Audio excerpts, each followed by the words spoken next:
Hey, Traci, Knoppe here. Today I wanted to briefly discuss being prepared and what that actually means. And as a service-based provider, I need to be prepared for my clients to, do the work that they need to have done.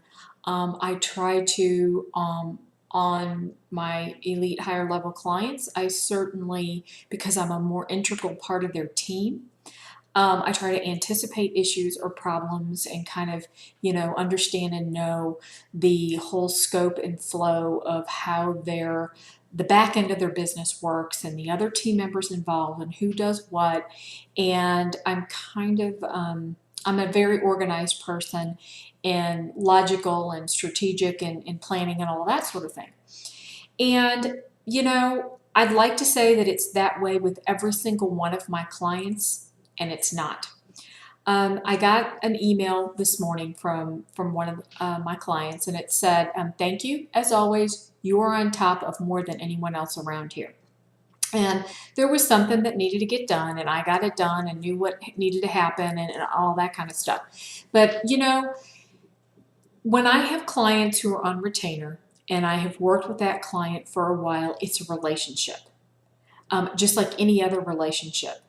And it takes a little bit of time to kind of get into that ebb and flow and to kind of know, not unlike a marriage or maybe a friendship where, you're working together every day and you develop this sort of a sync so that you kind of know what needs to be done, moods, attitudes, expectations, all of that.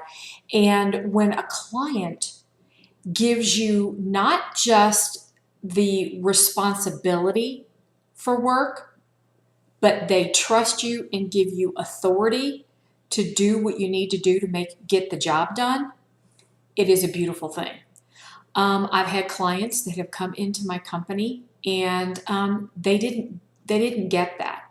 They really wouldn't let go of the work that they needed help with. And they hired me because they needed help, and they admitted that they needed help, and they also admitted that they were the bottleneck. So as a web designer, I've been a web designer since the late 90s, and I've gotten lots of clients over the years who come to me bad-mouthing the former designer. And there are absolutely service providers out there who bail, who disappear, who don't do their job. I get that. I get that. There are people like that. But then there are also the clients who are the problem. They are the bottleneck. They change their mind. They don't know what they want. They don't know how to work with somebody in their business. So if you are a business owner, an entrepreneur, an internet marketer, whatever, how do you treat the people who you hire to work for you? Do you treat them as hired help and you only out-task to them and just give them what they need to do and you're holding on to the rest of it? Have you allowed anybody in enough, trust somebody, let them get to know you, share with them a little bit the broader vision, upcoming projects, maybe not all your proprietary information, but at some point, you have to stop being the Lone Ranger entrepreneur and you have to hire a Tonto and you have to let somebody in, train them on what you do, train them on how you like things done, give them the responsibility, give them the authority to help you. You can't, hire somebody, then get upset because they can't read your mind. If I had the ability to read minds, I'd be charging a whole lot more money. I'd be in a completely different line of work. It takes a little bit of time to understand the back end of somebody's business, to train the person. And I have got a lot of skills. I know how to do a lot of things, the technical end of it and the actual workings of it. But what takes a little bit of time is to adjust and tweak and make sure that you're doing things in the right order, the priority, the perspective, and the way that the client wants it done. Just like you can go to college and you can get a PhD or a master's degree or a bachelor's degree or whatever it is. All that is done is giving you basic knowledge and information. When you go and get a job, you still have to be trained in how to do the job for the company that you're working with. It's no different when you as an entrepreneur, the internet marketer, the whatever, hire the service provider. You have to train them, let them get to know you, train them, and expect that there's going to be a learning curve. Even the most brilliant of VAs or tech people or whatever still want to do it the way you want it done.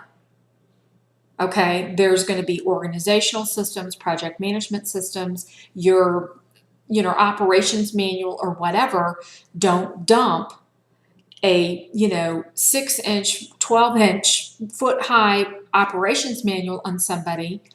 Start throwing things at them and expect that they're going to instantly get that. It takes a little bit of time, working into the system and into the schedule and all of that, just for them to get comfortable with what you're doing. How long it takes, there's no right or wrong answer on that. It just really depends. I think it's patience on everybody's part.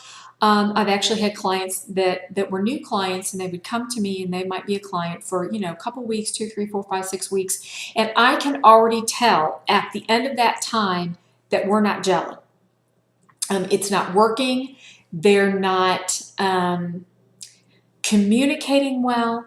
They're not, their expectations are, I think, unrealistic. And you try to ask a question and it's not being answered. You're trying to figure out what it is that they want, and they don't know, and they're not able to tell you. And that is frustration for them and for me.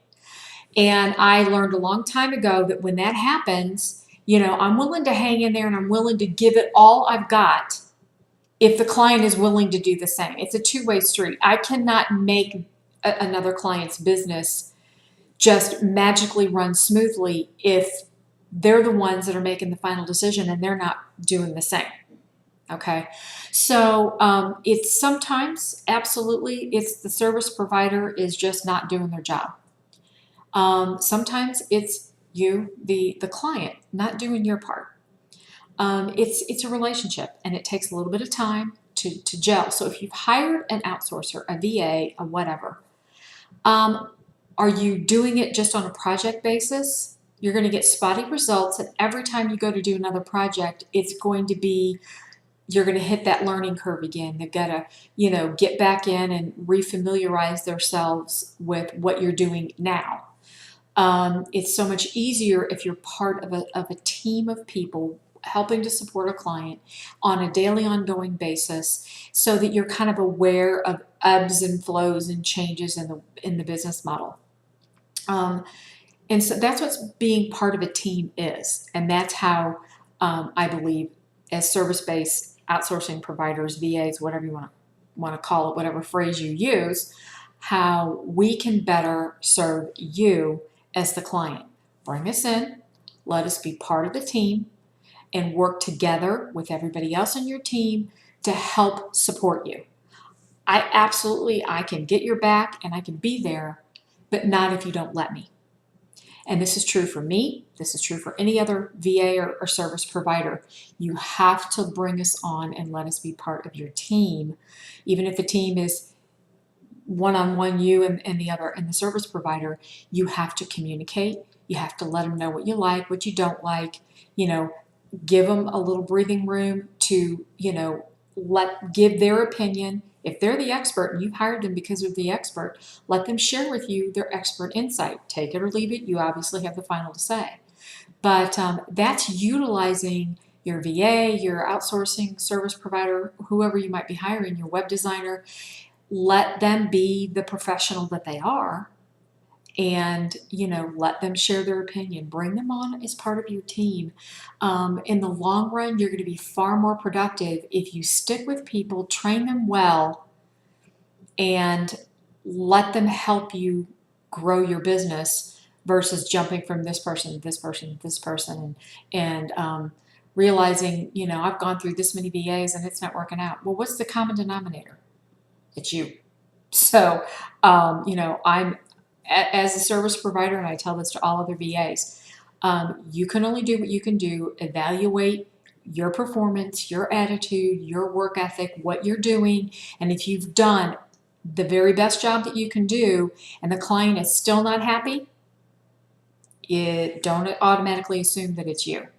You know, the client and the customer is always right until they're not.